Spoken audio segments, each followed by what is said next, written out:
Ya kan? Kamu tidak butuh seseorang, maka kamu posisinya akan setara. Kamu harus sopan karena punya utang jasa. Kalau nggak punya apa-apa kan setara. Ya enggak? Bismillahirrahmanirrahim. Wa salli wa sallim ala habibina nabiyina Muhammadin sallallahu alaihi wasallam wa ala alihi wasallam mafadu. Di kitab Nailul Ma'mul itu, di kitab Usul Fikih, saya berkali-kali cerita ini karena ini untuk menunjukkan bahwa Quran itu liqaumi ya'qilun, liqaumi yatafakkarun. Ada seorang kiai, seorang ustadz, kiai dulu itu emang orang soleh, alim terus jadi kiai.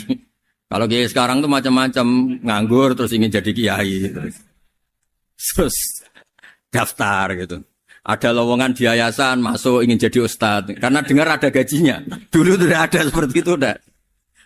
Makanya dulu tuh kalau ustadz kiai pasti soleh karena dia alim terus ingin orang lain tuh mendapat ilmunya. Kalau sekarang nggak ada yayasan sehat, guru gajinya sekian. Yang nggak ingin jadi ustadz tuh daftar.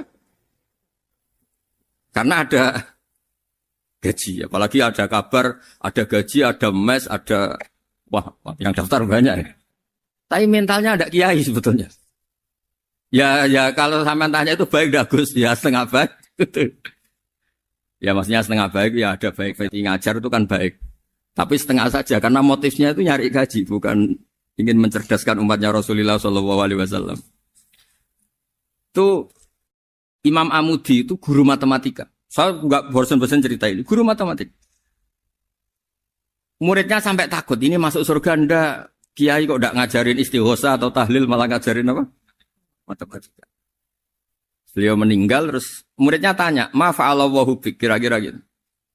Apa yang dilakukan Allah? Allah nyambut Anda gimana? Terus kata Imam Amudi, bagus saya disuruh ngajar malaikat. Karena malaikat kan tidak pernah kayak anak bagi gini ngaji gini. Malaikat itu tidak pernah ngaji, dia iman saja karena tahu surga, tahu neraka terus iman gitu aja. Jadi imannya malaikat itu enggak keren kita. Imannya loh ya. Loh itu yang ngendikan Nabi loh, tidak saya. Nabi pernah tanya sama sahabat, iman yang paling keren siapa? Jawabannya sahabat malaikat. Ya enggak, karuan malaikat iman. Dia yang tahu surga neraka, tahu segalanya masa ada imannya pasti iman lah katanya. Terus ya para sahabat engkau iman ya wajar kan menangi saya, nemuin saya. Yang hebat itu orang-orang yang tidak melihat saya, tidak saya didik tapi tetap iman. Karena dididik akal, ya tadi dididik Quran, apa dididik Quran. Sama siapa? Teks bahasa Arabnya masang. Terus Imam Amudi kata Allah, suruh dia ngajarin para malaikat cara menemukan saya. Malaikat dikumpulin terus Imam Amudi disuruh ngajar. Sama singkat kata-katanya Allah di mimpi itu. Istadilla ala wahdaniyati. Di hadrati malaikati. Tolong ajarkan cara menemukan saya padahal Anda ini manusia yang tidak melihat saya. Anda di Jakarta kan hanya gedung-gedung. Paling jadi khayal terus nikmat lah. Anda ikut punya tapi ikut nikmati. Orang desa-desa kalau ke Jakarta itu pokrol. Wah di Jakarta itu gedungnya tinggi-tinggi. Tidak kayak kampung sini. Lu udah ikut punya ikut bangga. Di Jakarta orangnya cantik-cantik, tidak kayak orang sini. Padahal dia ya tidak dapat orang cantik gitu. Jadi Allah tuh saking pinternya, miskin-miskin ya bisa berkhayal dan bahagia. Nah, itu alhamdulillah betul. Akhirnya itu apa ini anak-anak begini saya tak niati ngajar standar anak-anak akademik.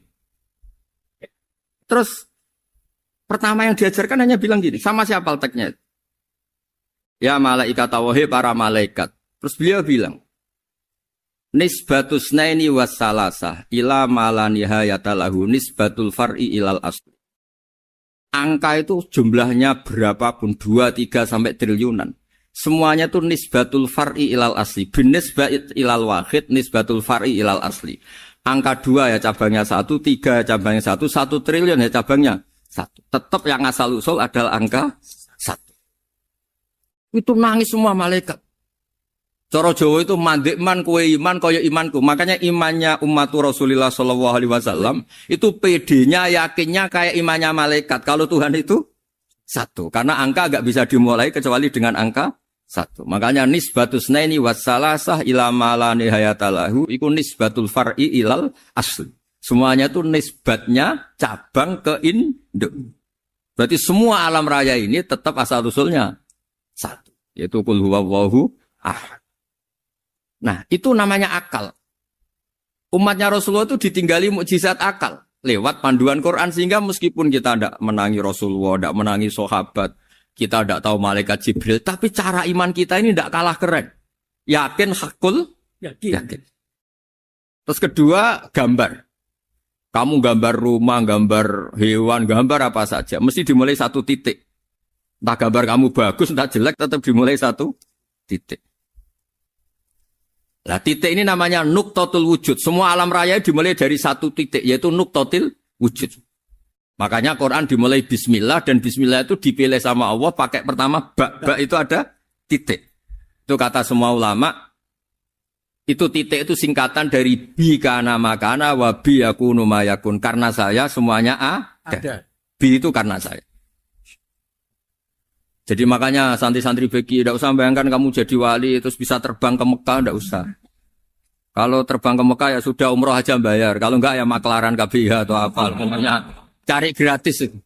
Ya gratis kan, dapat orang 10 gratis satu. Terus orang enggak umroh-umroh dirayu-rayu supaya umroh. Repot. Itu pelanggaran fikih itu. Kalau orang punya utang itu wajibnya hanya utang dulu gitu. Wah, repot. Saya itu juga sering bingung di kampung-kampung. Gus sama umroh. Kenapa? Dapat gratisan. Minta uang saja buat nyaur utang. Enggak boleh. Wah, secara fikih yang wajib itu nyaur utang bukan umroh. Enggak boleh Gus diminta uang, enggak boleh, harus umroh. Udah gitu saya ini bingung Gus mau umroh. Enggak nikmati. Kenapa? Disuruh ngajar Gus. Repot semua kalau ibadah mergawe ya jadi bingung semua. Ya saya mohon anak-anak BK semuanya yang seneng Quran itu harus seneng sampai kayak saya sehingga tahu mencari Tuhan dengan cara tauhid yang berbasis akal. Itu sedzahir imannya malaikat. Jika di kelas men iman itu manusia ulul ilmi, kita-kita yang nekuni ilmu itu nomor 1 prakteknya. Karena nomor 1 itu Allah karuan kan syahidah wa, Allah kan enggak tertandingi syahidah wa annahu la ilaha illa huwa, terus wal malaikatu. Malaikat kan karuan karena langsung menyaksikan surga, dan ketiga apa? Wa ulul ilm. Berarti prakteknya kan nomor 1. Kalau kompetitornya semuanya manusia, ulul ilmi nomor berapa? 1 kan? Nah nomor 3 kan dari Allah, malaikat, ulul ilm. Berarti kalau kompetisinya antar manusia nomor berapa? 1 kan? Nah kenapa ulul ilmi di nomor 3 kan tapi dari Allah, malaikat, ulul. Kerennya kayak apa? Karena cara iman ulul ilmi itu enggak ada ragunya sama sekali. Kamu ragu enggak kalau 2 itu cabang dari 1, asalnya 1? Enggak pernah ragu kan? Semua gambar seruat apapun dimulai dari 1 titik, ragu enggak? Enggak kan? Nah imannya umatnya Nabi karena dipandu oleh Quran itu seyakin itu, sehakul yakin itu. Nah itu terus Jubair bin itu jadi iman. Am khuliqu min ghairi syai'in am humul khaliq. Terus kata Allah lagi, kalau kamu tidak percaya saya yang bikin langit bumi ya gampang dong. Kamu saja yang ngomong kalau kamu yang bikin. Paling orang sepakat kamu stres. Terus hanya ayat gitu, am khalaqus samawati wal ard. Kalau kamu tidak yakin Allah yang bikin ya silakan Anda klaim saja kalau kamu yang bikin langit bumi. Bala yuqinun. Kamu juga gak mau kan dibilang stres. Ya, ini ngaji ilmu dulu, nanti bagian terakhir ijazah. Bismillahirrahmanirrahim. Ini riwayatul Bukhari. Haddatsana Abdullah bin Yusuf, haddatsana Les, haddatsana Sa'id al-Maqburi an Nabi Hurairah radhiyallahu anhu qala an-nabiy sallallahu alaihi wasallam. Ma minal anbiya'i nabiyyun illa qad u'tiya minal ayat ma mithluhu amana alaihi al-bashar. Wa innama kana alladhi utituhu wahyan awhahu wa ilayya fa arju an akuna aktsarahum tabi'an yaumal qiyamah. Dados kita tahu semua nabi itu punya mukjizat. Ya, semua nabi itu punya apa? Mukjizat. Mukjizat itu hal yang luar biasa yang memastikan manusia itu tidak bisa menyainginya atau menandinginya. Dan rata-rata mukjizat nabi dulu itu fisik. Misalnya ontanya Nabi Soleh itu kan onta tapi keluar dari batu, itu kan aneh. Aneh sekali. Atau tongkat Nabi Musa bisa simsalabim mengeringkan laut apa? Merah. Semua Nabi itu punya mukjizat dan semuanya berbentuk fisik. Kecuali mukjizatul Rasulullah Shallallahu Alaihi Wasallam itu berupa Al-Quran. Al-Quran itu konsep ilmiah. Terus kata Rasulullah Shallallahu Alaihi Wasallam, tapi saya karena Quran itu justru berharap pengikutku besar dan sampai hari kiamat. Sekarang kita logika ya.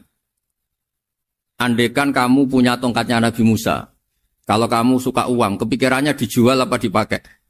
Kalau kamu suka uang, pakai. Kalau kamu ahli suudon itu pikirannya ndak, ini asli ndak. Karena yang melihat di Turki itu ya sebagian gitu. Kalau yang suka perdukunan itu bayangkan tuh miliknya. Mungkin dipakai ngakali orang atau apa, pokoknya bayangkan tuh miliknya. Kalau yang kolektor pikirannya itu nanti ini laku berapa. Tapi kalau peneliti mungkin pikirannya itu ini asli apa enggak? Bukti aslinya apa? Repot lah. Lagi pula kalau kamu punya utang terus mau apa? Istri kamu marah mau apa? Kalau pakai tongkat. Nah, beda dengan mukjizatnya Quran itu semuanya apa? Ilmiah. Orang yang sedang harmonis dengan istri bisa pakai ayat di antara ayat-ayat Allah itu apa? Wa ja'ala bainakum mawaddatan warahmah. Nanti kalau ditakdir cerai, saya tidak menyarankan cerai. Kalau ditakdir cerai, itu masih dimotivasi sama Allah wa iyyatafarraqa yughnillahu kullam min sa'ati. Jika suami istri itu cerai, jangan-jangan suaminya dapat istri lebih baik, istrinya nanti dapat suami lebih baik. Jadi yang masa lalunya ada keprahara. Kan banyak orang suaminya meninggal ketika nikah lagi ditanya, kangen sama suami pertama, alhamdulillah ini lebih baik. Padahal suaminya yang meninggal itu berharap istrinya ini kangen, ternyata dia sudah syukur dapat suami yang lebih baik. Jadi Quran itu menunggui kita ila yaumil qiyamah. Kita tidak bunuh diri, itu ya barokahnya Quran. Karena problem apapun kita dinasihati apa sabar, apa dinasihati sabar. Kan nggak mungkin kamu pegang tongkatnya Nabi Musa, punya masalah apa saja ngelihat tongkat, bisa apa tongkat. Tapi kalau Quran kan nasihat, solusi. Makanya Nabi berharap dengan Quran ini, saya berharap pengaruh saya, pengikut saya terbanyak ila yaumil qiyamah. Terus beliau dikomentari begini sama, ini Fathul Bari, sarahnya Bukhari. Al-muradu anna mu'jizatil anbiya inqaradat binqiradi a'sorihim. Falam yusyahidha illa man hadaraha. Problem mukjizat nabi-nabi dulu itu kan fisik. Sehingga yang tahu kalau Nabi Soleh punya unta yang ajaib, itu yang tahu ya hanya yang hadir saat itu. Yang tahu kalau tongkat Nabi Musa bertuah, itu juga yang tahu hanya yang hadir saat itu. Selebihnya tahu tongkat ya di museum. Tapi kalau Quran menjadi solusi, menjadi panduan, menjadi pegangan itu ila yaumil qiyamah. Kita beri contoh ya, Quran panduan yang paling gampang misalnya begini. Dulu ini cerita ya. Dulu itu ada orang kafir cerdas namanya Jubair bin Mut'im. Itu saking pinternya dia, pinter juga tokoh. Itu sebagai delegasi pembebasan Asra Badrin. Jadi tawanan-tawanan perang Badar itu mulai dulu ya ada negosiasi mau dibebaskan. Terus orang-orang kafir ini menugaskan namanya Jubair bin siapa? Mut'im. Ini ada di Bukhari. Karena ini ngaji di Jakarta. Kalau orang nggak tahu hadis juga tanya ini sahih enggak gitu. Wong nggak tahu kok tanya itu aneh. Padahal kalau dibodoni itu ya nggak tahu. Tapi ya tetap tanya, hadisnya ini sahih enggak? Ini kata kiai apa kata nabi ini? Memangnya kata nabi kamu dengar kan ya lewat kiai. Emang. Setelah itu Jubair itu datang ke Medina. Dengerin, datang ke mana? Medina. Kemudian dengar Nabi baca Wattur pas sholat maghrib. Jubair karena Nabi dulu gak ada hotel, gak ada pondok ya. Pondoknya Nabi hanya sufah itu. Nabi baca maghrib, bukan diskusi, bukan debat. Baca Wattur wa kitabim mastur firrokim mansur wal baitil ma'mur wasaqufil marfu wal bakhril masjur. Terus itu. Kemudian sampai pada titik ayat am khuliqu min ghairi syai'in. Masa manusia atau alam raya yang maujudat, yang nyata, yang wujud nyata. Kemudian asal-usulnya itu ketiadaan. Ini kan hadhil alam maujud. Alam ini kan nyata. Masa sesuatu yang nyata, penciptanya itu tidak nyata. Jadi nggak mungkin ada faham nihilisme. Kalau faham nihilisme berarti melahirkan teori begini. Al-adamu yakhluqu maujudan. Sesuatu yang tidak ada, menciptakan yang... Itu kan akal nggak bisa nerima. Kalau sesuatu ini ada, penciptanya pasti ada. Terus Akhirnya Jubair bin Mut'im itu simpuh di depan Rasulullah terus bilang, "Ya Muhammad, kada qalbi ayatir." Hampir saja hati saya terbang. Kalau riwayatnya Imam Ahmad, faka'anna masudi qalbi, hati saya dihancur. Semua teori yang saya bawa untuk ngelawan kamu sekarang luluh semua, hancur semua. Yang benar adalah teori Anda bahwa Tuhan itu satu dan Tuhan itu ada sebelum semua makhluk. Coba kalau Nabi Muhammad ada Jubair bin Mut'im terus menyembunyikan tongkat dekat mihrab. Terus dilihat ini apa. Paling pikirannya ini dari kayu apa. Terus yang bentuk tongkat itu tukang pemahatnya siapa. Kok kurang keren kalau dipelitur gimana ya. Kan malah panjang. Kira-kira kalau mukjizat itu dari tongkat itu malah panjang. Panjang lah pokoknya. Panjang. Lagi pula kamu coba kan gak ngarah mandi. Itu yang mandi kan nabinya bukan tongkatnya. Coba tongkatnya Nabi Musa coba anak-anak beki itu. Dipakai mukul kucing aja tidak mesti mati itu. Jadi enggak jelas mukjizat-mukjizat seperti itu enggak. Tapi kalau Quran menunggui. Sampai saking hebatnya Quran, teori rasionalitas kampanye di mana-mana. Tingkat validitas, tingkat kebenaran Quran. Itu bahkan bisa diuji tanpa membuktikan. Tanpa apa? Cukup pakai akal. Ya, terus saya teruskan. Fala yamurru terus al-murad anna mu'jizatil anbiya in qaradat bi qidari asam wa mu'jizatul Qur'an mustamirratun ila yaumil qiyamah. Wa kharquhu lil adat fi uslubihi wa balaghatihi wa ikhbarihi bil maghibat. Terus kata ini yang ngarang Fathul Bari sarahnya Imam Bukhari. Fala yamurru asrun minal a'sar illa wa yadharu fihi shay'un mimma akhbaru bi annahu sayakun yadullu ala sihhati da'wahu. Wa hadza aqwal muhtamilat. Wa takmiluhu fil ladzi ba'da. Wa qilani ya. Anal al-makna anal mu'jizat al-madiyah kanat khissiyatan tusyahadu bil absar kana qati Shalih wa asa Musa. Mukjizatnya nabi-nabi dulu itu hanya penyembuh, hanya pelengkap, hanya nuruti keinginan mata. Seperti dahsyatnya apa? Laut Merah diseblak apa dipukul sama tongkatnya Nabi siapa? Itu semuanya itu hanya memanjakan mata. Urusan mata. Terus wow itu. Tapi kalau mukjizatnya Nabi Muhammad itu berdasar akal. Maksudnya berdasar akal nih dengerin ya. Dengerin betul. Ketika Laut Merah terus tersibak kan wow itu keren kan. Terus kita bilang menyimpulkan wah kita tidak akan mampu. Itu bodoh sekali kesimpulan kita tidak akan mampu. Meskipun bikin nyamuk Anda juga tidak mampu. Loh untuk memutuskan tidak mampu saja kok sampai pertunjukan seperti itu tuh laopo, cek goblok gitu.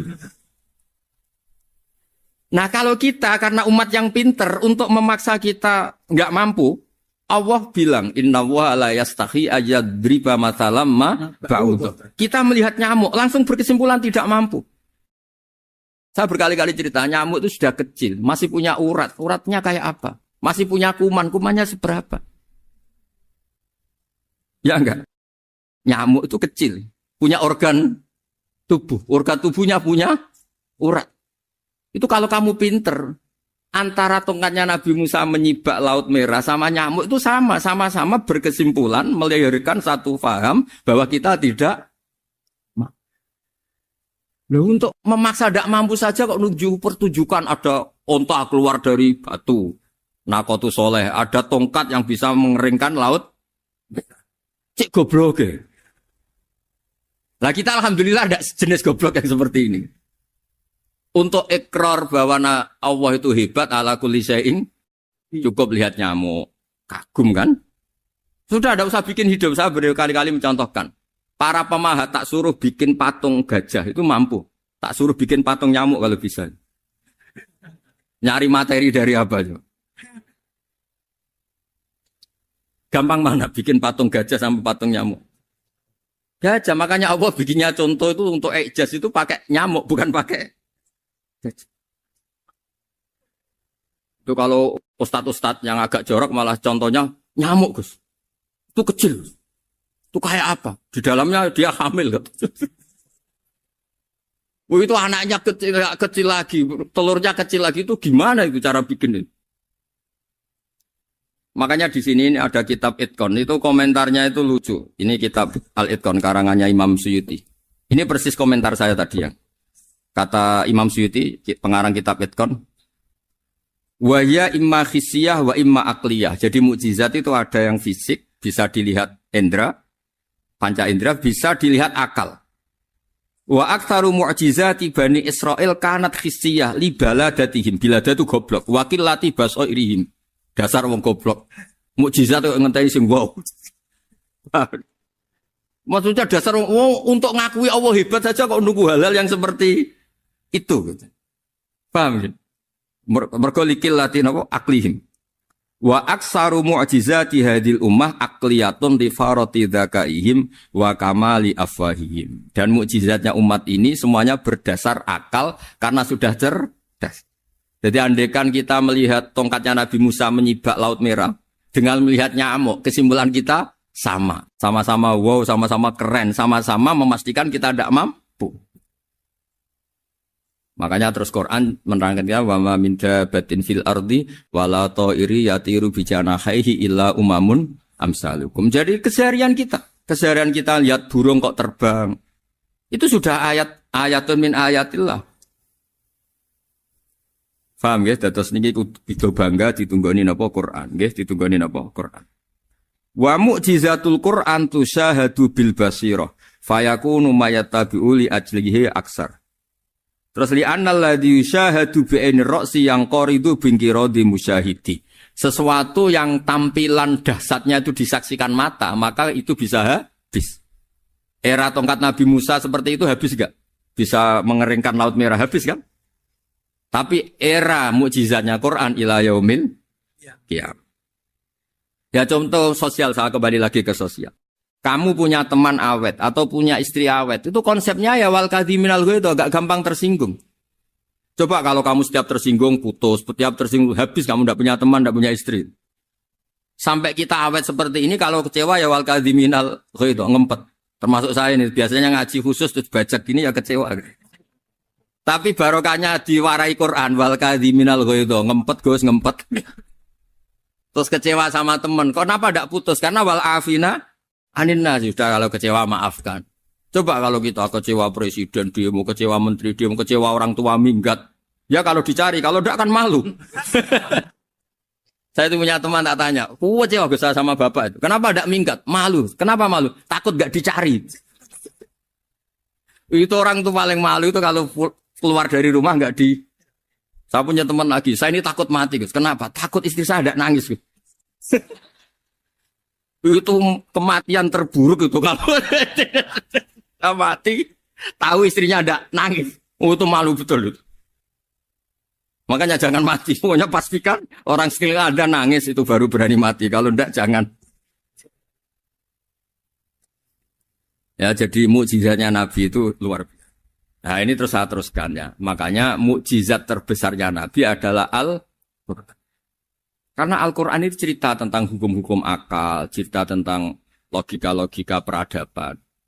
Misalnya logika peradaban, contoh paling gampang. Di Quran itu ada sekian ayat yang Allah cerita peradaban. Misalnya wa ahsinu innallaha yuhibbul muhsinin. Itu dikutip, terus kemudian disimpulkan dalam peradaban. Kata Sayyidina Ali karramallahu wajhah ngendikannya gampang. Ahsin man syi'ta takun amirah. Kamu berbuat baik saja sama seseorang, maka otomatis kamu akan jadi pemimpinnya. Ada orang nggak tamat SD, nggak tamat papa, gobloknya minta ampun. Tapi karena gaji seorang pakar, oh kamu tak gaji 1 bulan 1 miliar, perusahaan saya jadikan besar. Itu dikongkan ngalor ngidul ya nurut. Hanya karena dia ihsan. Terus wastaghni amman syi'ta takun nadhira. Saya ulang lagi. Wastaghni amman syi'ta takun nadhira. Dan kamu jangan butuh orang lain, siapapun dia, maka kamu akan setara. Misalnya ada menteri orang antri mau salim, tapi kamu tidak butuh kan tenang saja. Tapi kalau kamu butuh, habis kamu. Ya kan? Kamu tidak butuh seseorang, maka kamu posisinya akan setara. Kamu harus sopan karena punya utang jasa. Kalau nggak punya apa-apa kan setar. Ya enggak? Misalnya kamu jajar rektor atau jajar menteri, jajar apa saja. Kalau kamu tidak punya utang kan, kamu jajar menteri tidak punya utang. Sama jajar satpam tapi punya utang, takut mana? Kalau butuh itu mesti kalah kan? Ada pejabat misalnya nggak begitu cantik sama perempuan cantik yang kamu butuh ingin dicintai, takut mak. Padahal nggak jelas orang ini pangkatnya apa. Jadi dalam hukum sosial itu kata Sidin Ali, wastaghni aman syi'ta takun nadhira. Kamu jangan butuh seseorang maka kamu akan setara. Terus yang terakhir, wahtas ilaman syi'ta takun asiro. Asiro pakai sin. Dan silahkan butuh seseorang maka kamu akan jadi budak dia. Ya coba misalnya Anda seorang profesor, seorang alim, seorang getop. Misalnya mencintai janda di ujung kampung sana, jalan kaki 2 kilo. Padahal itu gak tamat SD. Tapi gara-gara seneng, kacau kan? Logika kepangkatan hilang semua kan? Jadi itu hukum peradaban. Itu mewakili isi-isi sosial yang diterangkan Quran. Ya, jadi paketnya 3 tadi ya. Ahsin man syi'ta takun amiro. Kamu berbuat baik sama seseorang, maka kamu bisa memimpin. Wastaghni amman syi'ta takun nadhira. Kamu jangan butuh seseorang, maka kamu akan setara. Bok kamu ketemu orang terkaya di dunia. Yo ketemu orang terkaya di dunia, kamu jejer, kamu tidak butuh dia. Tenang kan bisa setara kan? Tapi kalau butuh, harus sopan, ngajukan proposal, harus berakhlak karimah. Makanya sekarang, Anda kok berakhlak kenapa? Ternyata mau nyalek. Biasanya Anda berakhlak kok berakhlak. Ada apa ini? Makanya guyonan di Rembang itu Beb Husain itu. Kalau ada orang udah tidak sopan sama temannya curiga. Kok tumben sopan? Mau utang ya? Zaman akhir itu ya di semua daerah gitu ya sama Pak Rektor ya. Kalau ada teman biasanya nggak sopan kok sopan. Itu temannya curiga. Ini Pak Rektor UI ini. Kok tumben sopan? Ada apa ya? Karena di mana-mana orang butuh itu pasti beretika. Kamu punya teman paling berdua. Kalau mau utang berakhlak gak? Atau misalnya kamu punya adik cantik terus punya teman berdua. Kalau cinta adik kamu berakhlak gak? Biasanya gak sama sekali gak berakhlak. Gara-gara butuh menjadi berakhlak. Ya jadi hukum sosial itu ya kuncinya 3 tadi. Ahsin man syi'ta takun amiro. Wastaghni amman syi'ta takun nadhira. Terus wahtas ila man syi'ta takun asiro. Kalau kamu butuh seseorang, pasti kamu dibikin hina. Asir itu tawanan. Nah, Quran itu bicara sosial itu lengkap. Dan itu yang nunggui kita. Kita punya tetangga yang kurang baik, ya seneng. Punya tetangga baik, ya seneng. Kata Imam Syafi'i, saya berkali-kali cerita. Kok seneng semua Imam Syafi'i? Ya bagus lah. Kalau yang seneng saya enak lah. Dijak jagongan, dijak ngopi enak. Yang gak seneng saya, gak ngarah utang. Uang itu nak. Kamu punya tetangga gak seneng kamu. Aman kan? Aman. Gak akan pinjem uang kan? Pinjem mobil. Wong gak seneng kok. Makanya Imam Syafi'i itu kalau ngedikan luar Syafi'i. Diceritain orang. Ya Aba Abdillah bagiannya. Ya Aba Abdillah orang itu gak seneng kau. Bagus lah. Loh kenapa bagus? Waman asa'a ilaika fakot atlakoka. Orang yang gak seneng kamu maka membebaskan kamu. Gak akan pinjem uang, pinjem mobil. Gak akan ganggu waktu kamu. Kan gak seneng. Justru yang seneng-senengi masalah pinjem terus. Imam Syafi'i itu orang yang anggap dunia itu selesai. Ada yang cerita, ya Aba Abdillah, orang yang tadi cium tangan engkau, yang hormat engkau, di luar maki-maki engkau, ngerasain engkau, ngata-ngatain engkau. Ya bagus lah. Kok bagus gimana? Berarti saya wibawa, depan saya tidak berani. Berarti saya wibawa, di depan saya tidak berani. Berarti itu makomnya sudah kulillah sumadarhum fi khawdihim yal'abun. Sudah dunia itu selesai, sudah agak penting semua. Nah, itu kalau kamu anak-anak beki ahli Quran sudah ayatnya kulillah sumadarhum fi khawdihim yal'abun. Sudah lihat Allah saja agak penting, makhluk-makhluk itu. Dah makhluk semua agak penting, sepenting Allah. Nah, kita ini ditunggoni mukjizat seperti itu. Bayangkan misalnya kita ditunggoni tongkatnya Nabi Musa. Saya ngajar di sini terus ini tongkat. Terus nanti yang tanya, Gus itu kayu apa Gus? Nanti yang kolektor tanya itu harganya berapa Gus? Ruwet apa? Ternyata yang ahli suudon itu asli gak Gus? Wah. Yang ahli suudon kan mesti tanyanya gitu, itu asli gak Gus? Repot-repot pokoknya. Tapi kalau Quran kan jelas. Al-Quran adalah satu kitab suci yang diturunkan kepada Nabi besar Muhammad Sallallahu Alaihi Wasallam. Dan di antara ciri Al-Quran adalah menjelaskan kebenaran secara jelas, secara gamblang. Sebagaimana firman Allah, bahwa Rasul adalah Rasulun minallah yatlu suhufam mutahharah. Rasulullah diutus oleh Allah Subhanahu wa taala ketika penduduk Makkah sangat-sangat jauh dari kebenaran. Mereka adalah penyembah berhala yang dikira sebagai Tuhan, dan jumlahnya Tuhan-Tuhan itu banyak sekali. Suatu saat Rasulullah mendakwahkan bahwa Tuhan itu satu dan harus satu. Tapi kata mereka, kenapa Muhammad menjadikan Tuhan satu? Padahal urusan kita banyak, problem kita banyak. Harusnya Tuhan itu juga banyak. Ini yang diceritakan dalam surat Shad, Aja'alal alihata ilaha wahida inna hadza lasyai'un ujab. Bagaimana mungkin urusan kita yang banyak, yang harusnya butuh Tuhan banyak, kemudian menjadi hanya Tuhan satu. Lalu Rasulullah dengan sabar, dengan telaten memberi penjelasan. Dan ini yang disebut al-bayyinah, penjelasan yang sangat jelas, sangat gamblang, sangat rasional. Kata Rasulullah dalam sebuah hadis yang diriwayatkan dalam Musnad Ahmad, tagnya begini, orang-orang yang menyembah selain Allah itu ibarat kama thali rojulin istaro abdan min kholisi malih biwarikin au dhahabin faja'ala ya'malu. Mereka mau bekerja tapi wayu'ti hullatahu ila ghairi sayyidi fa'ayyukum sarrohu ayyakuna abduhu kadzalik. Nabi lalu kemudian bikin analogi. Wahai masyarakat Mekah, bagaimana kalau Anda ini jadi seorang pembantu atau seorang budak, lalu punya majikan banyak. Dan semua majikan Anda ini punya perintah yang beda-beda, punya selera yang beda-beda. Semuanya atasan Anda, semuanya majikan Anda. Apa Anda senang punya majikan yang banyak? Lalu mereka bilang, wah susah Muhammad kalau kita punya majikan banyak. Tuhan kamu adalah majikan kamu. Bagaimana kalau Tuhan banyak, punya perintah yang beda-beda, punya selera yang beda-beda? Kalian pasti akan kebingungan. Ya sudah Muhammad, normalnya Tuhan itu satu. Sehingga mereka tercerabut dari pemikiran bahwa Tuhan harus banyak. Ini yang dimaksud dalam surat Al-Bayyinah, lam yakunil ladzina kafaru min ahlil kitab wal musyrikina munfakina hatta ta'tiyahumul bayyinah.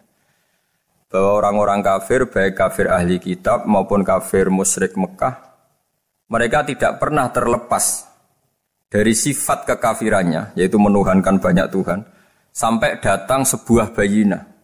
Bayinah itu argumentasi kebenaran yang begitu jelas. Setiap membawa kebenaran, argumentasinya meyakinkan. Itu siapa? Rasulun minallah yatslu suhufam mutahharah, yaitu Rasul yang membacakan lampiran-lampiran suci, yaitu Al-Quranul Karim. Dengan penjelasan analogi tadi, kemudian orang-orang Mekah sadar, susahnya kayak apa kalau Tuhan banyak, lalu perintahnya beda-beda, seleranya beda-beda, hukumnya beda-beda. Ini membingungkan. Akhirnya mereka ngakui bahwa pentingnya logika tauhid. Nah ini yang Rasulullah ini benar-benar berstatus bayyinah. Kemudian analogi betapa buruknya kita saat menyembah selain Tuhan. Lalu Rasulullah mencontohkan sebagaimana yang saya kutip tadi dari Musnad Ahmad. Misalnya Anda punya pembantu atau zaman dulu budak. Anda beli dari harta kamu, dari uang kamu. Kemudian budak ini kerja. Yang ngasih makan kamu, yang fasilitasi kamu, toko milik kamu, semua milik kamu. Kemudian dia kerja dan hasil dari kerjanya dia dikasihkan ke orang lain. Kamu senang tidak punya budak yang seperti itu, kata Rasulullah. Wah kita semua tidak senang Muhammad. Sama seperti itu. Kamu adalah bisa makan rezeki dari Allah. Kamu nempat di buminya Allah. Kamu minum dari air yang dibikin Allah. Kemudian Anda menyembah selain Allah. Itu aneh apa enggak? Menyembah zat yang tidak memberi rezeki kamu, yang tidak bikin bumi untuk kamu, yang tidak bikin langit untuk kamu, yang tidak bikin fasilitas air untuk kamu. Aneh enggak? Semenjak itu mereka berpikir betapa buruknya mereka menyembah berhala, menyembah arca, menyembah Yesus, menyembah macam-macam. Nah ini yang disebut Rasulullah adalah orang yang benar-benar bayyinah. Ketika melontarkan kebenaran, benar-benar jelas sehingga diterima secara akal yang sehat. Karena semua akal yang sehat akan menerima agama ini disebut fitratallahi fatarana salihah. Bahwa agama ini agama fitrah. Orang yang normal, yang cara berpikir normal pasti menerima agama ini. UII dengan terjemahan ini dan dengan tafsir ini ingin memberi penjelasan simbol-simbol yang ada di beberapa surat. Di antara lagi yang di bab muamalah, betapa Rasulullah itu punya logika yang benar-benar mudah diterima. Dulu orang Arab dalam bab muamalah jual beli biasa menjual kurma masih kecil, masih belum jelas jadi kurma yang baik apa enggak. Kalau istilah orang Jawa masih pentil ini. Kalau bahasa Arab qobla buduwi solahiha. Calon buahnya itu belum pasti jadi buah. Kemudian masih bunga, masih apa sudah dijual. Dengan transaksi, asumsi, harga, andekan sudah jadi kurma. Kalau dalam Jawa mungkin jual mangga sebelum tua, masih pentil, masih kecil. Lalu kata Rasulullah, kamu jangan melakukan itu. Kenapa ya Rasulullah padahal kita butuh uang? Kata Nabi, Ara'aitum in mana Allahu as-samra fa bima yastakhillu ahadukum mala akhi. Bagaimana kalau buah-buah yang masih kecil itu kemudian berguguran karena satu musim atau karena apa? Lalu kamu mendapat uang itu atas nama apa? Yang dikatakan tijaro adalah muawadhah. Pembeli dapat barang, kamu dapat uang. Lalu kalau barang yang ada enggak menjadi buah yang baik, Anda menerima uang itu atas nama apa? Rasulullah secara haru, secara mengingatkan nurani kita dengan redaksi fabima yastahillu ahadukum mala akhi. Lalu kamu mendapat uang saudara kamu atas nama apa? Kalau atas nama buah, mereka belum mendapat buah. Akhirnya ada kesadaran bersama bahwa sebaiknya kita menjual sesuatu itu yang pembeli ya dapat barangnya, yaitu dalam konteks ini buah yang sudah layak dijual, kita dapat uangnya. Ini lagi-lagi Rasulullah al-Bayyinah, sekali memberi penjelasan begitu jelas. Ketiga misalnya di bab jinayat, di bab hukum pidana. Rasulullah kalau bikin logika itu begitu jelas, mudah diterima. Misalnya begini, suatu saat Rasulullah bersabda, Al-qatil wal maktul finnar. Orang yang membunuh dan yang dibunuh sama-sama di neraka. Tentu dalam konteks saling bunuh yang dalam kezaliman. Lalu sahabat janggal. Ya Rasulullah, oke lah kalau pembunuh itu masuk neraka. Ini bagaimana mungkin yang dibunuh pun masuk neraka? Rasulullah dengan jelas, dengan bayinah, dengan hujjah, beliau menjawab, innahu kana harison ala qatli sahibihi. Sebetulnya yang terbunuh pun mentalnya pembunuh. Karena dia sangat juga ingin membunuh saudaranya. Nasibnya saja yang menjadikan dia terbunuh. Hanya sahabat tahu, ya ternyata maktul dalam konteks duel adalah mentalnya qatil juga. Sehingga karena mentalnya qatil, dia tetap di neraka. Meskipun prakteknya dia menjadi maktul yang terbunuh. Nah ini yang dimaksud oleh Allah. Bahwa Rasulullah ini bisa menghilangkan tradisi kemusyrikan. Bisa menjungkir balikkan, menghancurkan kemusyrikan karena Rasulullah bisa menjelaskan secara detail hatta ta'tiyahumul bayyinah. Bayyinah adalah Rasulun minallah yatslu suhufam mutahharah. Jadi ini yang insyaallah sebagai kajian kita bahwa kita butuh sekian penjelasan untuk mengenang dan membuktikan bahwa Rasulullah adalah benar-benar al-bayyinah. Dari sekian contoh tadi, pendengar bisa tahu betapa agama ini mudah diterima oleh akal. Sehingga di beberapa ayat disebut agama ini liqaumi ya'qilun, liqaumi yatafakkarun. Agama ini bagi kaum yang bisa berpikir, agama ini bagi kaum yang mau berangan-angan. Dulu untuk menghilangkan kemusyrikan dengan logika kafir Mekah bahwa urusan kita banyak, harus Tuhan banyak. Itu panjang sekali. Di antaranya ada ayat yang spesifik tentang itu. Daraballahu mathalan rajulan fihi syuraka mutasyakisuna wa rajulan salamal lirajul. Hal yastawiyani masalah. Allah membuat satu perumpamaan, yaitu di surat Daraballahu mathalan rajulan fihi syuraka di surat Zumar ayat 29. Allah membuat satu perumpamaan bagaimana andaikan Anda jadi seorang pembantu atau asisten. Lalu Anda punya majikan banyak yang seleranya beda-beda. Kemudian dibanding misalnya Anda jadi pembantu dengan satu majikan yang akhlaknya baik, komitmennya baik. Anda milih mana? Lalu orang-orang kafir Mekah menjawab, Muhammad tentu kita milih punya majikan satu yang baik. Kalau majikannya banyak kita jadi repot. Lalu mereka kata Rasulullah, ya sudah kalau gitu Tuhan kamu satu saja jangan banyak, kalau banyak jadi repot. Terus mereka baru tersadar bahwa menuhankan Tuhan banyak itu salah dan resikonya lebih banyak. Ini disebut munfakina hatta ta'tiyahumul bayyinah. Mereka orang-orang musyrik enggak mau tercerabut dari akar kemusyrikannya sampai datang al-bayyinah. Sebuah bukti kebenaran yang begitu jelas, begitu nyata. Siapa kebenaran itu? Rasulun minallah yatslu suhufam mutahharah. Yaitu Rasulnya Allah yang membaca lampiran-lampiran suci. Lampiran-lampiran suci ini dalam bahasa Arab diikutkan wazan isim maf'ul disebut mushaf. Makanya kitab suci ini ditulis di sohifah. Kalau dalam bahasa Arab lampiran itu sohifah, dijamakkan kata jamaknya suhuf.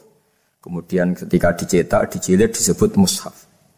Sehingga alhamdulillah UII Universitas Islam Indonesia punya mushaf, punya terjemahan, punya tafsir. Ini diharapkan kita sebagai ulama, sebagai dai, sebagai ustadz bisa warasatul anbiya. Karena kata Rasulullah, al ulama warasatul anbiya.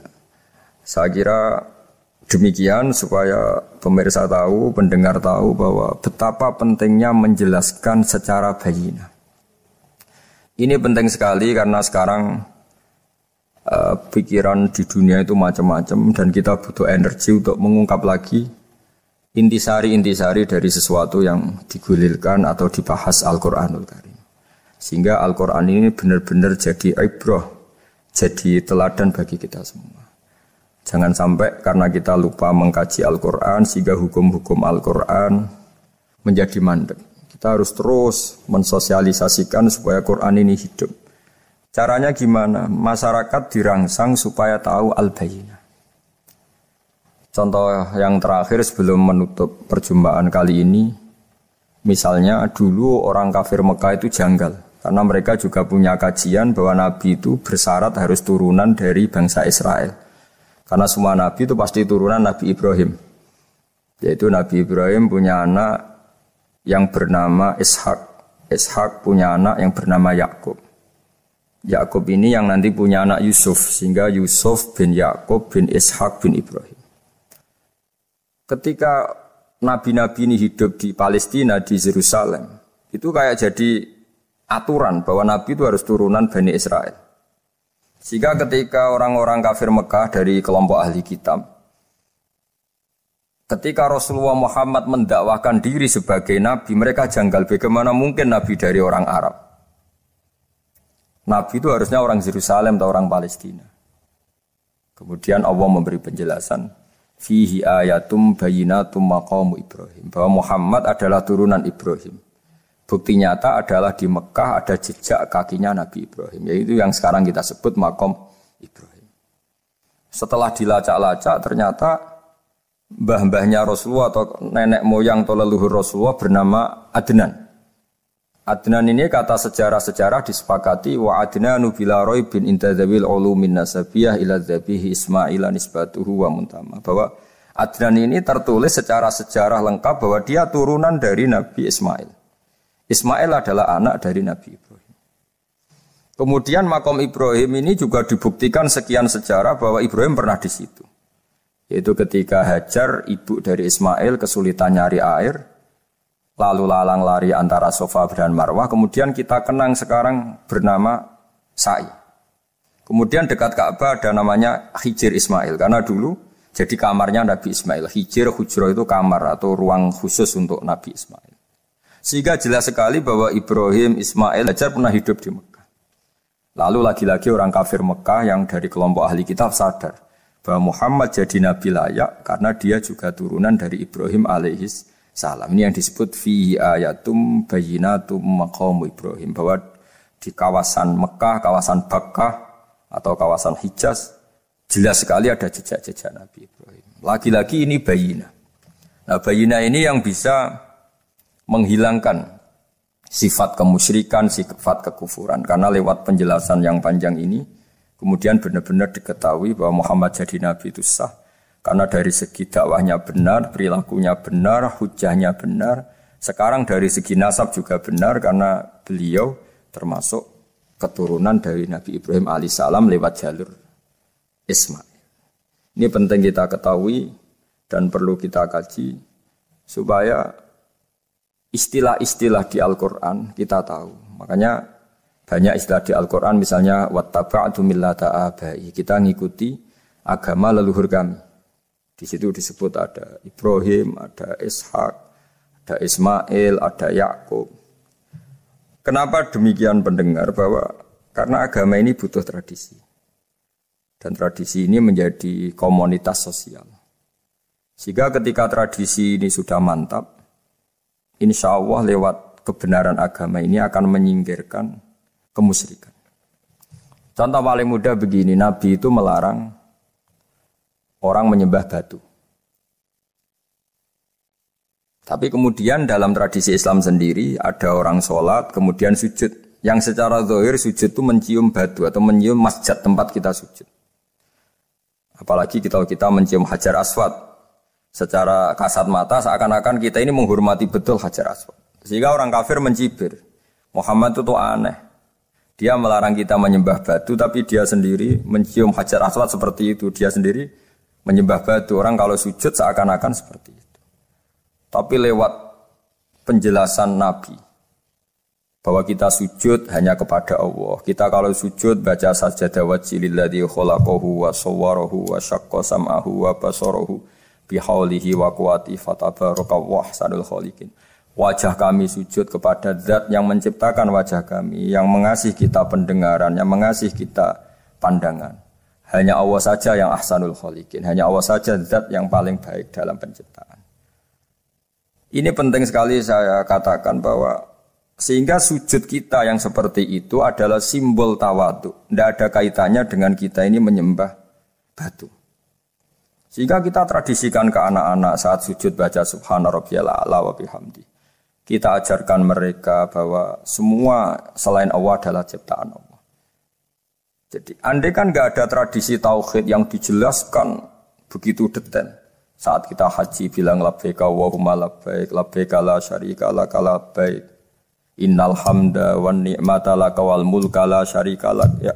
Setiap kita haji mengitari Hajar Aswad kita bilang nikmat semua dari Allah.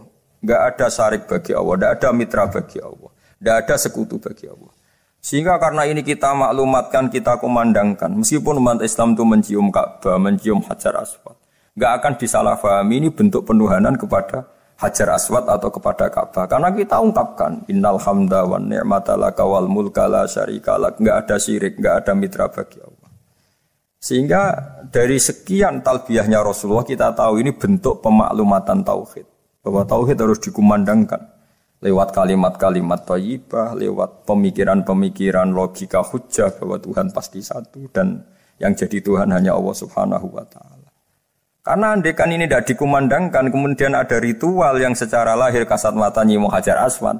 Nanti seperti tuduhannya orang kafir bahwa Islam itu aneh, melarang menyembah batu, tapi nyatanya ada ritual mencium batu. Sebab itu tidak menjadi aneh ketika Imam Bukhari termasuk rawi besar, termasuk hadis sahih yang meriwayatkan Sayyidina Umar atau Umar radhiyallahu anhu. Itu setiap mencium Hajar Aswad beliau berkomentar, saya tahu betul kamu hanya batu. La tadurru wa la tanfa. Tidak memberi madarat, tidak memberi manfaat. Kalau saja saya tidak melihat Rasulullah mencium kamu, maka saya tidak mau mencium kamu.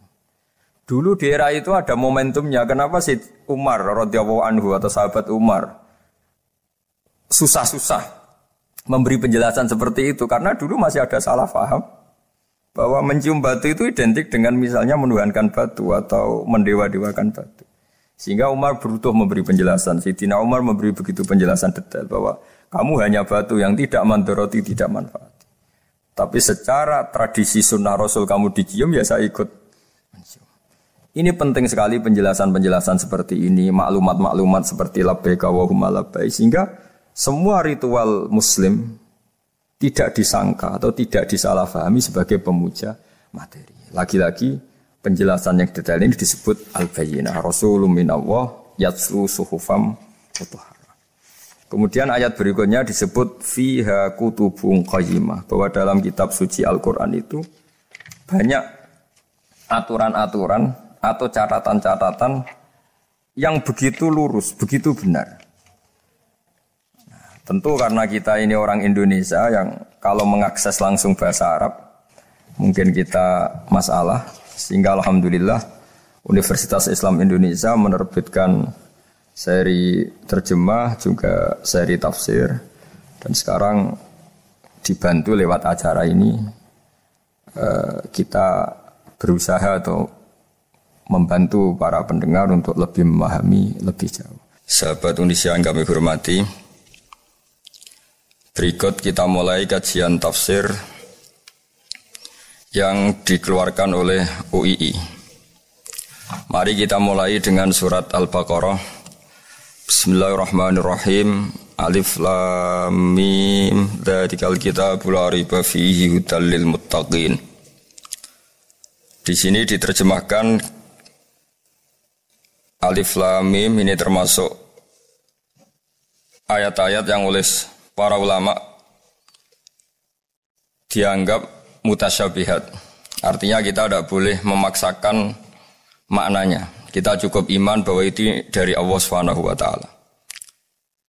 Ini termasuk ayat-ayat yang kita percaya bahwa ada makna yang diinginkan Allah, tapi kita tidak perlu menduga-duga apa sepersisnya makna itu. Dzalikal kitabul la raiba fihi, kitab ini tidak ada yang diragukan. Hudal lil muttaqin, petunjuk bagi mereka yang bertakwa. Sahabat Indonesia yang kami cintai, yang kami hormati, muttaqin dari kata kerja ittaqa yattaqi ittiqaan. Maknanya adalah menjaga diri. Ada 3 kelas muttaqin dalam terminologi para ulama, istilah yang dikeluarkan para ulama. 1, muttaqin orang yang menghindari perilaku syirik atau perilaku kekafiran. Sehingga menurut para ulama, apapun faseknya seorang mukmin, apapun kelirunya orang mukmin, misalnya pernah mencuri, pernah korupsi, pernah apa saja, masih dianggap mukmin karena dia masih bertauhid la ilaha illallah Muhammadur Rasulullah. Ini muttaqin yang paling kelas pokok, kelas bawah. Kemudian ada muttaqin kelas kedua, yaitu mereka yang menghindari dosa besar tapi tidak bisa menghindari dosa kecil. Misalnya bisa menghindari dosa zina, tapi dia bisa menghindari dosa melihat perempuan yang bukan mahramnya, yang bukan halal bagi dia. Ketiga muttaqin paling ideal, yaitu menghindari dosa besar, juga menghindari dosa kecil, bahkan menghindari sesuatu yang tidak penting. Ini yang dalam terminologi ulama disebut para wali atau para ulama. Yaitu yang dalam ayat ala inna awliya Allahi la khaufun alaihim wa lahum yahzanun.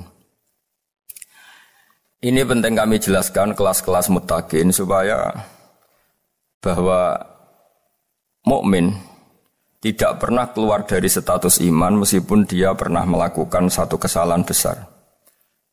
Karena yang dikatakan mukmin adalah siapapun yang meyakini kebenaran risalah Muhammad, risalah yang dibawa Muhammad, berarti dia mukmin.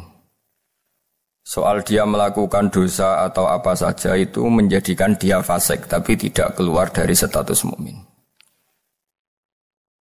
Ini yang dimaksud dalam sebuah hadis, man qala la ilaha illallah dakhalal jannah. Siapapun yang pernah melafadzkan la ilaha illallah iman, maka dia pasti nanti masuk surga. Kemudian ada beberapa pertanyaan dari para sahabat dengan masa lalu orang itu yang macam-macam, Nabi tetap menjawab meskipun dengan masa lalu yang macam-macam. Sebab itu perlu dikaji serius, sebagaimana ada yang ditafsir Sawi bahwa muttaqin itu dari kata kerja ittaqa yattaqi ittiqaan atau ittaqa yattaqi taqwan. Ini maknanya orang yang menjaga diri. Tentu menjaga diri ini ada yang kelas premium, kelas sempurna. Jadi sesuatu apa saja yang bahaya kita jaga, termasuk dosa kecil, melakukan hal yang tidak penting. Ada orang mukmin yang hanya bisa menjaga dari dosa kekafiran, dosa kemusyrikan. Ini pun dengan segala kesalahannya masih ada kemungkinan dimaafkan Allah. Karena Allah pernah berfirman, innallaha la yaghfiru ayyushraka bihi wa yaghfiru ma duna dzalika liman yasha. Allah tidak akan memaafkan dosa syirik, tapi Allah masih bisa memaafkan atau masih berkenan memaafkan dosa di luar syirik. Kemudian yang perlu dimengerti oleh sahabat Indonesia adalah makna la raiba fihi. Ini yang perlu kami ungkap, bahwa Al-Quran ini tidak ada keraguan padanya. Tidak ada keraguan, ini yang mudah kita teliti karena kita orang Indonesia, mungkin rasa-rasa sastra Arab enggak kental. Mari kita teliti dari segi makna, karena makna ini rasa dan rasa itu universal. Begini misalnya, dulu orang-orang kafir Mekah karena mereka penyembah berhala, penyembah Tuhan-Tuhan yang banyak, itu memprotes. Mereka memanggil tentu masih Muhammad, belum ya Rasulullah. Muhammad, kamu mengajak ke Tuhan berapa? Rasulullah menjawab, ke Tuhan yang satu. Lalu mereka bertanya, Muhammad, urusan kita ini banyak, problem kita banyak. Tuhan banyak saja tidak bisa menyelesaikan, apalagi satu Tuhan.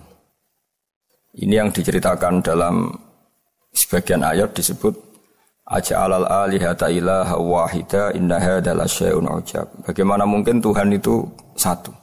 Harusnya Tuhan itu banyak karena urusan kita banyak. Lalu Rasulullah dengan bimbingan Tuhan, bimbingan Allah mendatangi mereka, kemudian Nabi menjelaskan, Tuhan itu adalah ketua kalian, Tuhan itu adalah pimpinan kalian. Bagaimana kalau Anda jadi pembantu kemudian punya majikan banyak, punya penguasa banyak, punya tuan banyak, kemudian semua tuan-tuan Anda ini memerintahkan Anda dengan perintah yang beda-beda. Apa kalian mau punya majikan atau pimpinan yang banyak? Mereka menjawab tidak, Muhammad. Terus mereka akhirnya sadar bahwa problem Tuhan banyak itu tentu lebih sulit, lebih problem. Karena nanti perintahnya beda-beda, keinginannya beda-beda. Mereka akhirnya tersadarkan bahwa sebaiknya atau seharusnya memang Tuhan itu satu. Jadi Rasulullah SAW menjelaskan logika bertauhid itu dengan sekian variasi, dengan sekian logika. Kemudian Nabi kedua juga menjelaskan logika kompetisi. Kata Nabi yang karena bimbingan Allah diberi satu pengertian. Andai kan Tuhan itu 2 atau 3, kemudian berebut dalam tahta aras atau tahta yang di alam raya ini. Sebagaimana lazimnya para penguasa. Maka pasti ada yang menang, ada yang kalah. Dan yang kalah tentu gak layak sebagai Tuhan. Ini yang disebut wala ala ba'duhum ala ba'd. Tentu kalau Tuhan itu banyak, mereka akan berkompetisi, akan bertarung. Dan pasti pemenangnya ya satu, karena memang yang layak jadi Tuhan tetap satu. Sadarlah bahwa orang-orang kafir Quraisy, orang-orang kafir saat itu sadar pentingnya bertauhid. Ketiga, Nabi juga menjelaskan tauhid secara ilmu logika. Begini para pendengar. Kalau dalam teori ilmu tauhid yang agak jelimet dijelaskan begini. Jika ada 2 Tuhan, maka alam raya ini enggak menjadi alam. Logikanya adalah 2 Tuhan ini bisa kamu katakan sama-sama kuat. Ketika sama-sama kuat kemudian ingin menciptakan langit. Yang satu ingin menciptakan bumi, yang satu menolak menciptakan bumi misalnya. Atau yang satu ingin menciptakan langit, yang satu menolak ingin menciptakan langit. Kemudian ternyata bumi ini terbukti wujud. Logika awam adalah yang berhasil menciptakan bumi berarti Tuhan. Yang gagal atau kudrohnya gagal, kemampuannya gagal tidak bisa menciptakan bumi, gagal menjadi Tuhan. Ini logika awam. Logika ini pun kita terima. Tapi kalau menurut logika ahli tauhid, ahli pakar-pakar logika, cara berpandangan begini. Ketika Anda mengatakan ada 2 Tuhan yang sama-sama kuat, kemudian terbukti yang satu mampu menciptakan bumi, yang satu tidak. Bahasa Anda mengatakan sama-sama kuat ini sudah batal dari awalnya, karena terbukti bahasa Anda salah, sama-sama kuat ternyata yang satu tidak mampu. Sehingga dalam pikiran orang-orang ahli tauhid mengatakan, Membayangkan Tuhan saja itu enggak kebayang karena turunan kata ini pasti selalu salah. Karena tadi misalnya dikatakan andai kan ada dua Tuhan, kemudian yang satu mampu menciptakan bumi, yang satu enggak. Padahal Anda tadi bilang sama-sama kuat, ternyata terbukti yang satu enggak kuat. Berarti kata Anda sama-sama kuat ini salah. Ini pula yang diajarkan Rasulullah lewat bimbingan Allah, lewat wahyunya yang disebut Lau kana fihi ma alihatun illallahu la fasadata. Karena kalau ada dua Tuhan, pasti kamu sifati sama-sama kuat. Ternyata sifat sama-sama kuat ini batal demi hukum, karena ternyata yang satu tidak mampu menciptakan bumi. Atau kamu sifati dua Tuhan ini sama-sama lemah. Itu tidak mungkin lagi, karena ternyata bumi ini terbukti wujud. Pasti penciptanya ini tidak yang sangat kuasa. Jadi logika-logika tauhid sedemikian dibangun oleh Rasulullah lewat bimbingan Allah Subhanahu wa taala. Logika keempat supaya kita iman dan tambah kuat imannya adalah logika yang mudah dicerna oleh kebanyakan orang atau yang bisa diindra. Begini misalnya dalam sebuah ayat di surat Al-Kahfi, kemudian di awal surat Al-Ahqaf, kemudian di sebagian surat At-Tur ada penjelasan begini. Ketika Rasulullah mengajak manusia menyembah Allah, kemudian orang-orang kafir tanya, lalu Tuhan kamu siapa Muhammad? Tuhan saya adalah Allah menciptakan langit bumi. Terus mereka berandai-andai, ada Lata, ada Uzza, ada Manat, ada Hubal. Itu Tuhan-Tuhan kami. Terus Rasulullah bertanya, apakah Tuhan-Tuhan yang kamu sembah itu memberi kontribusi saat langit dan bumi diciptakan? Mereka menjawab, tidak Muhammad, itu Tuhan-Tuhan yang kami bikin. Begitu juga asumsi tentang Tuhan-Tuhan yang lain. Apakah Isa ikut menciptakan bumi atau menciptakan langit? Tentu jawabannya tidak. Karena Isa lahir di bumi, orang tahu tanggal lahirnya, tahu tahunnya, dan sebelum ada Isa juga sudah ada bumi. Sehingga untuk menetapkan tauhid, berkali-kali Quran tanya, Amman khalaqas samawati wal ardu, siapa sih yang menciptakan langit bumi? Siapa sih yang menurunkan air dari langit? Siapa yang mengatur ini, itu. Akhirnya mereka menjawab, itu semua Allah Muhammad. Begitu juga kemungkinan setan, misalnya setan itu fisik atau makhluk atau apa saja yang tidak kita lihat. Kemudian setan itu lewat rayuannya, lewat tipu dayanya ingin disembah. Kata Allah menjelaskan ini, ma asyadduhum khalqas samawati wal ardi wala khalqa anfusihim. Kamu tidak perlu takut sama setan atau apalagi menuhankan setan. Setan itu tidak yang punya reputasi menciptakan langit dan bumi. Bahkan setan tidak bisa menciptakan dirinya sendiri. Ini menjadi pengetahuan bagi kita betapa bagi pakar-pakar tauhid, ahli tauhid, ketika setan nyatanya diusir dari surga, itu pun versi mereka. Versi mereka pun mengatakan seperti kita bahwa setan itu diusir dari surga dan ya keluar dari surga. Kalau setan itu Tuhan, tentu diusir gak mau, karena di surga itu nikmat. Ketika setan diusir dari surga ya keluar, dia juga jadi makhluk yang hina-dina. Berarti dia tidak punya kekuasaan, bahkan pada dirinya sendiri. Dipaksa keluar dari surga ya keluar, dipaksa menjadi ahli neraka jadi ahli neraka, dipaksa jadi apa saja juga dia akan jadi seperti yang dipaksakan. Ini menunjukkan bahwa setan adalah tahta kudratillah, tahta qahrillah, tahta satwatillah, bahwa setan pun dalam kendali kekuasaan Allah. Makanya Allah mengatakan kamu tidak usah menyembah setan, tidak usah nurut sama setan. Setan itu lemah sekali. Karena faktanya dia tidak bisa memaksakan keinginannya. Ini yang oleh Allah disebut dalam firman-Nya inna kaidasyaitani kana dhaifa. Setan itu lemah sekali. Ini perlu saya sampaikan ke para pendengar Unisia bahwa bertauhid itu ada sekian logika. Logika kelima adalah logika orang awam. Awam sekali.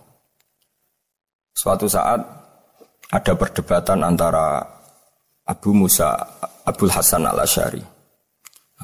Abul Hasan al-Asy'ari ini tokoh ahli sunnah paling populer dalam ilmu logika. Dia mengatakan orang menemukan Tuhan itu harus lewat logika yang cermat. Tidak boleh taklid, hanya ikut-ikutan. Dia harus menemukan satu argumentasi bahwa Tuhan atau pencipta langit itu ada. Kemudian ada satu problem di mana orang-orang kampung atau orang-orang yang lugu atau orang-orang awam itu tidak bisa ilmu logika, ilmu mantek kalau dalam bahasa pesantren. kata Abu Mansur, kata Abdul Hasan Al-Asy'ari, itu masih mungkin. Walhasil para ulama ini meneliti ke orang-orang yang lugu, yang di kampung, yang petani, yang lugu sekali. Apa yang mereka temukan? Ternyata mereka punya cara logikanya sendiri untuk menemukan Tuhan, Sang Pencipta. Pernah suatu saat ada seorang petani lugu, biasa menggembala unta, ditanya, Bima araf tarubak, lalu kamu yang petani ini yang hanya ngurusi sawah, ngurusi ladang, dengan cara apa kamu tahu kalau Tuhan itu ada? Si petani tadi marah besar dan dia mengatakan, Al-ba'ratu tadullu alal ba'ir wa asarul aqdam yadullu alal masir. Kata petani tadi, yang namanya ada kotoran unta, pasti ada untanya. Yang namanya ada jejak kaki, pasti ada yang barusan lewat. Artinya kalau ada makhluk, pasti ada pencipta. Ini logika awam yang mudah. Kita tidak mungkin mengatakan bumi ini pencipta, mengatakan matahari pencipta. Kelihatan sekali kebendaannya, kelihatan sekali bahwa bumi matahari tidak punya ikhtiar, tidak punya kekuatan. Kelihatan sekali sifat-sifat kemakhlukannya. Jika benda-benda ini karuan makhluk, pasti menunjukkan bahwa ada penciptanya, ada khalik. Dalam logika Bedui tadi, si Bedui tadi, kalau ada kotoran sapi, pasti ada sapinya. Meskipun sapinya sudah sekarang nggak terlihat, mungkin sudah jalan kemana. Sama, kalau ada jejak kaki, meskipun orang yang tadi lewat sudah kita nggak tahu, tapi kita pasti tahu, pasti ada yang lewat. Ini yang dimaksud dalam bahasa Arab, al-ba'ratu tadullu alal ba'ir, kalau ada kotoran sapi atau kotoran unta, pasti ada untanya. Wa asarul aqdam yadullu alal masir, kalau ada jejak orang lewat, pasti tadi ada orang lewat. Nah, semua metode ini digunakan semua oleh Rasulullah. Logika yang bagi intelektual, logika bagi kaum awam, logika bagi kaum menengah, ya tidak awam, tidak intelektual, semuanya digunakan, semuanya jadi media untuk memastikan bahwa logika tauhid ini logika pilihan, logika yang benar-benar logika. Sehingga dalam banyak ayat disebut agama ini li kaum ya'qilun, li kaum yatafakkarun, bagi kaum yang bisa berpikir, bagi kaum yang punya akal. Lalu kemudian kami teruskan alladzina yu'minuna bil ghaibi. Ini kata ghaibi bukan kayak dalam bahasa Indonesia misalnya setan atau hantu disebut barang gaib. Kata ghaibi dalam bahasa Arab adalah perbandingan atau lawan kata dari al-musyahad yang bisa disaksikan langsung lewat indera. Kita orang mukmin iman bahwa surga ada, padahal kita tidak pernah melihat surga. Kita mukmin iman bahwa neraka ada, padahal kita belum pernah melihat neraka. Ini sesuatu yang maghoba anil absor, yang mata kita tidak melihat, fisik kita tidak menyentuh. Kita pun iman. Asal sesuatu itu mansus ya, dikatakan secara eksplisit oleh Quran dan hadis. Kalau dalam bahasa usul fikih disebut al-mansus. Ciri mukmin diantaranya adalah yang paling pokok alladzina yu'minuna bil ghaibi. Iman dengan sesuatu yang enggak kelihatan. Lalu kemudian para ulama cara pandang beda-beda. Bedanya bukan karena mereka bertentangan enggak, tapi ini menurut kelas rasa yang berbeda-beda. Bagi orang-orang sufi ya, Allah itu tidak bisa dikatakan al-ghaib, sesuatu yang enggak kelihatan. Karena Allah itu begitu jelas, az-zahir. Kata orang sufi, Allah itu zahir. Begitu juga dalam Asma'ul Husna disebut Allah itu az-zahir. Begitu jelas. Karena orang yang akalnya mapan, hatinya mapan, melihat satu lemari yang bagus, pasti langsung mensifati bahwa pembuatnya adalah orang yang hebat. Orang yang melihat mobil mewah atau pesawat yang canggih, pasti kepikiran pertama adalah pasti pembuatnya canggih. Sehingga eksistensi pembuat pesawat itu adalah orang hebat, itu langsung tertanam ketika melihat pesawat itu hebat. Bagaimana mungkin seseorang ragu akan kehebatan pembuat pesawat ketika melihat detail-detail pesawat? Pasti langsung kepikiran kalau pembuatnya itu hebat. Memutuskan bahwa pembuat pesawat hebat itu tidak harus ketemu yang membuat, juga tidak harus melihat. Tapi akal kita pasti meyakini pembuatnya itu hebat.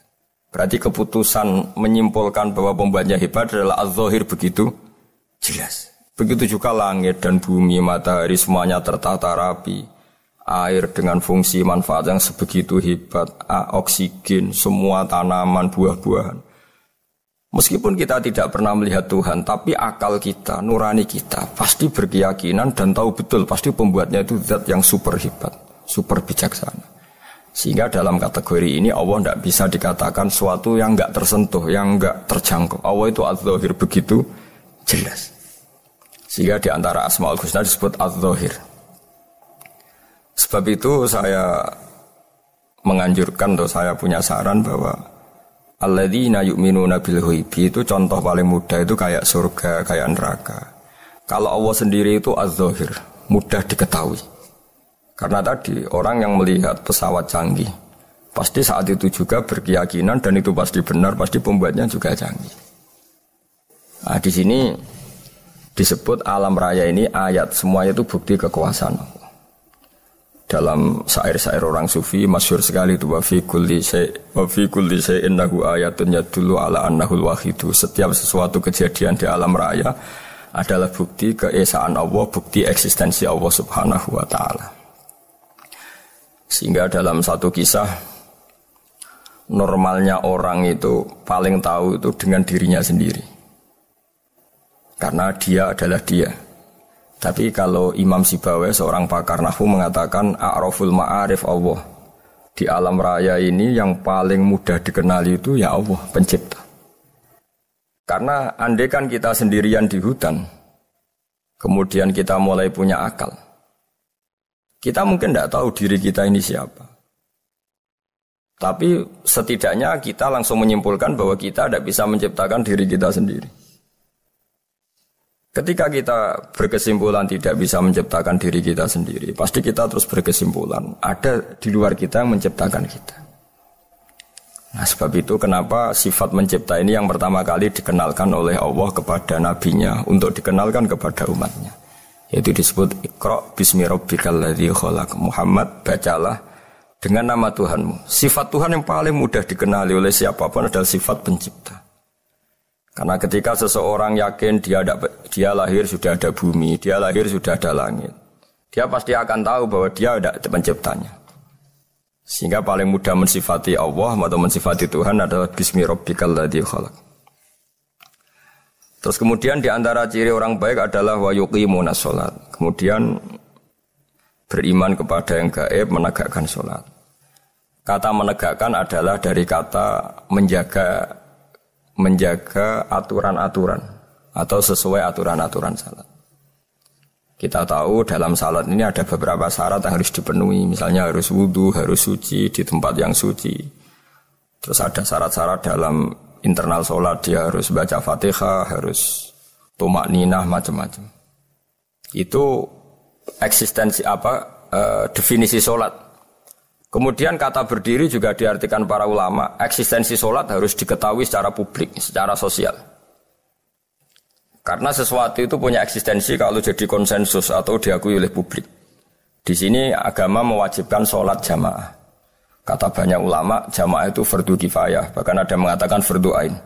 Harus dijalankan orang banyak secara massal dan harus di tempat yang terbuka. Sehingga kata para ahli fikih, andaikan ada orang jamaah di dalam rumah tidak diketahui oleh banyak orang, belum mencukupi atau belum menggugurkan kewajiban jamaah. Sehingga eksistensi sholat harus diketahui secara publik. Sehingga dulu Rasulullah itu kalau sholat di masjid dan masjidnya terbuka. Sampai sekarang kita pun menyaksikan semua umat Islam kalau sholat di masjid yang terbuka. Sehingga dunia non muslim pun tahu bahwa dalam Islam ada ritual, ada ibadah yang bernama sholat. Hikmah kedua dengan cara terbuka seperti ini, sholat itu menjadi gak pernah rubah mulai zaman Nabi sampai kiamat. Dengan tradisi jamaah berarti kaifiyah atau cara sholat ini permanen. Bapak kita sholat ya seperti itu, imam seperti itu, anak cucu kita akan meniru kita ya seperti itu. Sehingga gak ada varian-varian yang hanya berdasar subjektivitas musolli yang sholat. Taruh saja kita misalnya jadi seorang sufi yang baru takut sama Allah atau baru usul kalau dalam bahasa sufi. Kemudian kita sholat sendiri di rumah, mungkin dengan gaya menangis, terseduh-seduh, macam-macam. Ini tentu tidak baik sebagai standar sholat. Begitu juga ada anak atau pedagang yang kesusu atau tergesa-gesa, kemudian sholat hanya sekian, 2 menit, 1 menit. Ini juga agak baik. Meskipun itu boleh dilakukan individu-individu, tapi kalau dalam sholat jamaah, orang harus manut imam, dan ada standarnya, misalnya tumaknina itu biqadri subhanallah, jadi ada ukurannya. Ini penting saya utarakan bahwa hikmah jamaah itu bukan sekedar dapat pahala 27, kalau sendiri dapat pahala 1 itu enggak. Tapi ini menjaga eksistensi sholat supaya ya seperti ini terus sampai kiamat. Sehingga orang Indonesia atau orang Afrika, orang mana saja, itu ketika haji atau ketika saling berkunjung di negara lain, itu enggak akan kaget dengan cara-cara sholatnya, karena seluruh dunia kaifiyahnya caranya sama. Ini semua barokah dari jamaah. Maka Rasulullah itu enggak banyak ngendikan tentang caranya sholat, beliau hanya ngendikan shollu kama ra'aitumuni usolli. Sudahlah kamu pokoknya makmum saya, nanti caranya kamu sholat sama seperti saya seperti ini. Sehingga kata menegakkan sholat adalah bisa kita tegakkan kalau kita aparat negara ya bikin-bikin aturan supaya eksistensi sholat gak terganggu. Kalau kita seorang kultural juga mensuasanakan sholat dan supaya kefiahnya atau caranya sholat ini benar kita tradisikan jamaah. Sehingga anak kecil ngikuti yang besar, yang bodoh ngikuti yang pinter dengan satu cara. Itu barokahnya jamaah. Sehingga wa yuqimuna sholat itu sholat kita dirikan baik secara personal dengan cara-cara tumaknina, kita suci di tempat yang suci, maupun kita tegakkan, kita maklumatkan, kita jadikan konsensus bahwa sholat ya seperti ini. Sehingga ada khayal-khayal lagi dalam Islam. Misalnya nyuwun sewu ada aliran yang mengatakan ya kalau Tuhan itu kan enggak bebas arah, bebas tempat. Terus dulu pernah ada orang sesat sholat sampai 4 rakaat 4 arah, alasannya Tuhan itu tanpa arah. Enggak akan terjadi seperti itu. Karena ijma'nya umat Islam, konsensus umat Islam akan menolak faham yang seperti itu. Jadi saya mohon sekali, ini pentingnya jamaah. Dengan jamaah maka caranya sholat, cara meyakini madhab kiblat dan sebagainya terjaga ila yaumil qiyamah sampai hari kiamat. Terus sifatnya orang mukmin lagi wa mimma razaqnahum yunfikun, dan menafkahkan sebagian rezeki yang kami berikan. Ya ini termasuk zakat, sedekah. Jadi ada sebuah riwayat mengatakan inna fil mali haqqon, harta itu ada haknya yaitu zakat. Tapi ada juga saran inna fil mali haqqon siwa zakat, di luar keharusan zakat juga ada hak-hak kita untuk memberikan sebagian rezeki kita. Taruh saja misalnya saya punya uang 10 juta. Secara nisab zakat belum sampai 1 nisab. Karena 1 nisab itu sama dengan nilai 84 gram emas. Itu kalau diuangkan, kalau 500 ribu ya sekitar 42 juta. Tapi kita sebelum punya 1 nisab pun tetap ada keharusan mengeluarkan sebagian. Yaitu tentu dalam fikih kita wajib mengeluarkan uang untuk anak kita, untuk istri kita. Itu yang wajib-wajib. Kemudian ada sosial, kita nyumbang masjid, nyumbang yatim piatu, macam-macam. Sehingga kata para ulama, ciri utama mukmin diantaranya adalah melakukan zakat, baik zakat yang fardu maupun zakat yang sunat. Karena kata zakat itu dimaknai fardu, sebetulnya definisi para ahli fikih untuk membedakan zakat yang wajib dengan sedekah. Tapi sebetulnya zaman dulu enggak ada seperti itu. Zakat itu maknanya membersihkan harta. Sedekah dari kata sedekah bukti benarnya iman. Jadi sedekah dari kata dari kosakata sedekah yasduqu sidqan, sesuatu yang membuktikan kita loyal itu disebut sedekah. Kita nikah, mas kawin di bahasa Arab kan sedekah dari kata sedekah juga. Kita bukti iman, loyal, kita sedekah. Bukti bahwa kita teman akrab disebut siddiq atau sodik. Kalau dalam bahasa Arab teman namanya juga sodik karena cara bertemanan secara benar, secara loyal. Sehingga wa mimma razaqnahum yunfikun ini ya memasukkan zakat yang dalam terminologi fikih yaitu zakat yang zakat al-wajibah atau zakat yang dengan makna lughat yaitu ya artinya asal membersihkan harta kita entah lewat zakat, sedekah, hadiah kepada orang-orang yang kita hormati, semuanya juga masuk dalam definisi zakat atau wa mimma razaqnahum yunfikun. Kemudian sifat terakhir dari orang muttaqin adalah walladzina yu'minuna bima unzila ilaika wa ma unzila min qablika bil akhirati hum yuqinun ulaika ala hudam mir rabbihim wa ulaika humul muflihun. Di sini diterjemah mereka yang beriman kepada kitab yang kami turunkan kepadamu dan yang diturunkan sebelum kamu. Ini kata yang diturunkan sebelum kamu penting sekali karena ciri utama Nabi adalah dia tidak pernah beda dengan Nabi sebelumnya. Karena kebenaran tauhid pasti tunggal. Nabi-nabi dulu pasti mengajarkan tauhid, hanya menyembah Allah. Enggak mungkin Nabi berikutnya kemudian bikin ajaran baru dalam tauhid. Sehingga andaikan semua kitab Injil, Taurat itu masih versi yang orisinil, pasti enggak ada yang beda dengan Quran. Karena ciri utama kebenaran adalah iman dengan Quran dan iman kepada kitab yang diturunkan sebelum Al-Quran. Wabil akhirati hum yuqinun, mereka juga yakin akan datangnya hari akhir. Itu bisa disebut yaumul ba'ts. Terus ketika semua kriteria itu terpenuhi, baru ulaika ala hudam mir rabbihim wa ulaika humul muflihun. Mereka itulah yang berada pada petunjuk Allah dan merekalah orang-orang yang berbahagia. Para pendengar sahabat Indonesia, semoga kajian ini bermanfaat. Dan ini mulai ayat 1 sampai 5 dalam surat Al-Baqarah, yaitu surat yang dalam tartibnya mushaf nomor 2 setelah Fatihah. Jadi kalau dalam ulumul Quran disebut ada surat yang berdasar nuzulul Quran, yaitu surat Iqra, kemudian Muddatsir. Ada urutan surat yang berdasar tartibul mushaf, yaitu yang kita punyai sekarang, yaitu Fatihah, terus Baqarah dan seterusnya. Dan urutan-urutan ini pun sesuai petunjuk Rasulullah SAW. Saya kira demikian. Mohon maaf atas semua kesalahan. Wassalamualaikum warahmatullahi wabarakatuh.